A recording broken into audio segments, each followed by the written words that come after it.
we're going to look at what needs to go right for the Cavs if they stand a chance. And really, if we're talking about winning a game, we can get to some of these later things. But if we're talking about winning the series, the one sustainable option that they have, and he's going to play amazing, it's just if he can play amazing enough and the others can step up, is LeBron James. That's it.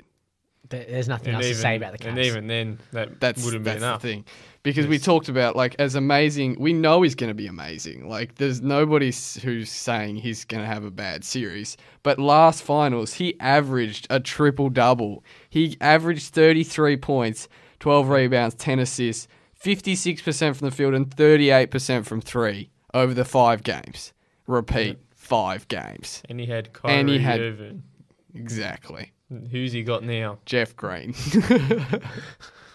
Who, credit to Jeff Green, did play a very good game in Game 7. But still, when you're talking about Kyrie Irving, it's unfair. And on top of that, this is a LeBron James who, I'm not saying Father Time's starting to get to him, but he's gassed. He's clearly gassed. And he's shown that throughout the Celtics series. And it's completely understandable because the guy's played every game all season. 100 games this season. Yeah, he's played the most minutes in the league. He played all 48 minutes of Game 7. In his 15th year. That is 33 ridiculous. years old. He's superhuman. There's no other way to describe it because there is no way it's ridiculous. A guy of his age who has had to put in so much effort over 15 years can come out in his 100th game of the season and play 48 minutes.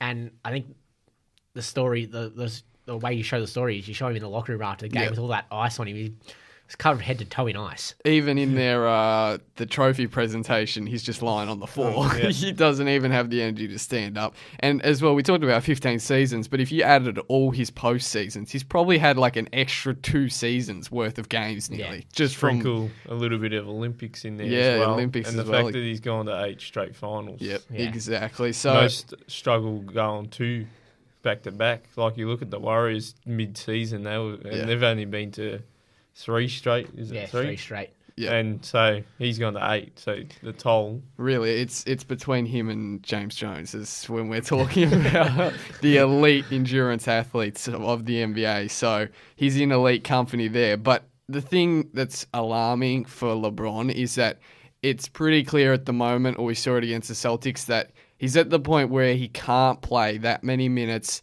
and be elite on both sides of the ball. No. He as good as he is offensively, it's really, we've seen it every now and then, but for him to turn it on defensively, it takes away from his offensive game. And unfortunately, that guy called Kevin Durant at the other end of the floor needs to be guarded. And Klay Thompson and Steph Curry. Yeah, but in terms of for Durant, they really don't have a matchup. No. Unless they do throw Jeff Green at him. But well, Jeff Green's the one. Throughout the regular season, it was mainly Jay Crowder, but obviously Crowder's not there anymore. So that's a massive responsibility for LeBron outside of carrying his team's scoring load. He could honestly average a 40-point triple-double, and I reckon the Warriors would probably still win. I reckon we'll see pretty much like what we've seen. He'll probably lead the finals, both teams, in every major stat. Every stat. I can't see anyone leading a stat over LeBron just with what he's got to do. Yeah. The weight on his shoulders is just ridiculous. Talking about someone else who does have some weight on their shoulders and needs to carry it, if the Cavs are any chance, all-star Kevin Love. Not the Kevin Love who hasn't cracked 20 in 13 of the 17 games he's played this postseason, but the Kevin Love who had 31 points and 11 boards versus the Raptors in Game 2. That Kevin Love needs to be there if there's any chance.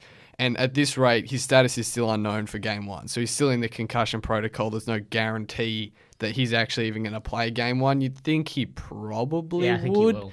But even if not, he should be back by 3 or 4. But it might be too late by then. It is interesting because the Cavs have had their best success when they played defensively, when they played Jeff Green at power forward, Tristan Thompson, and LeBron.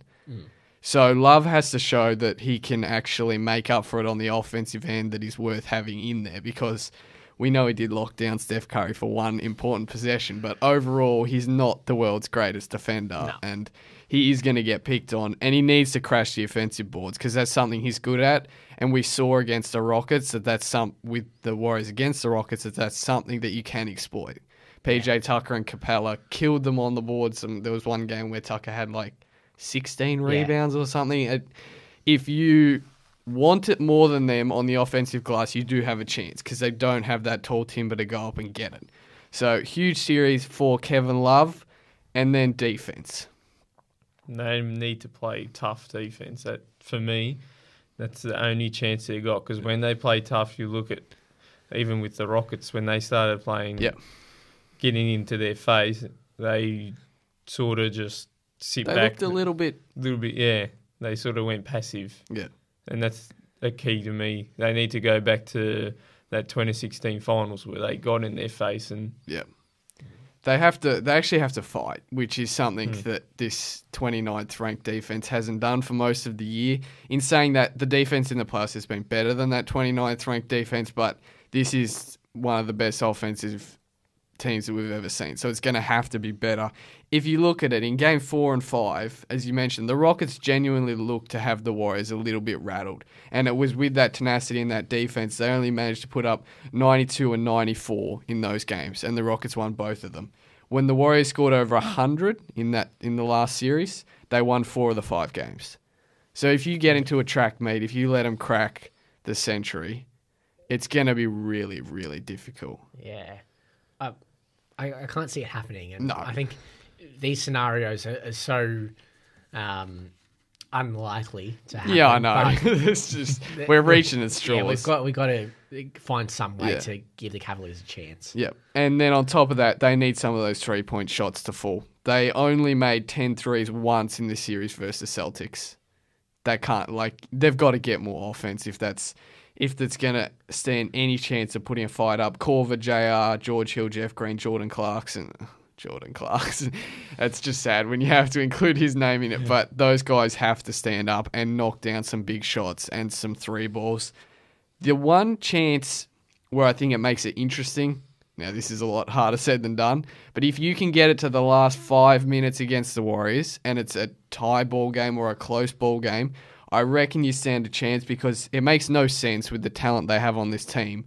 But over this playoffs, they've shown that they have not been particularly good in the big clutch moments.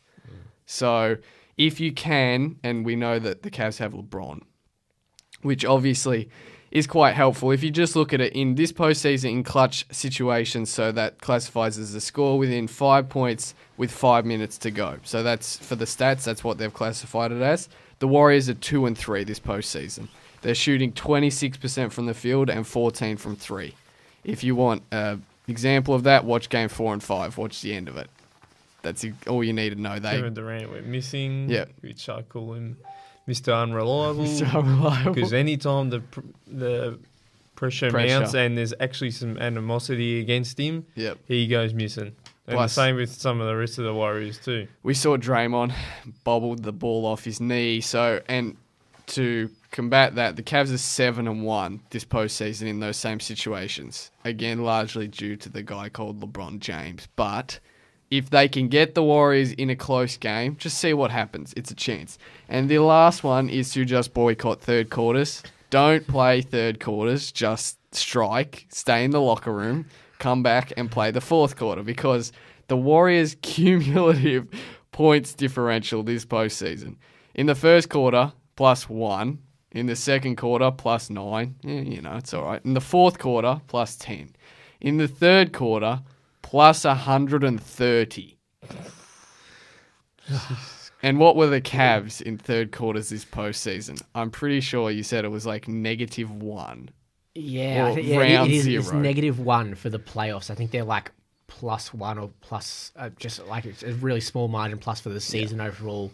The Warriors are something like +500 for the season. It's so really the game plan for the Cavs to win is 4 out of 7 times they need to outscore the Warriors by about 65 points over the first, second, and fourth quarter, and then just hope it's enough that they don't lose from the third quarter.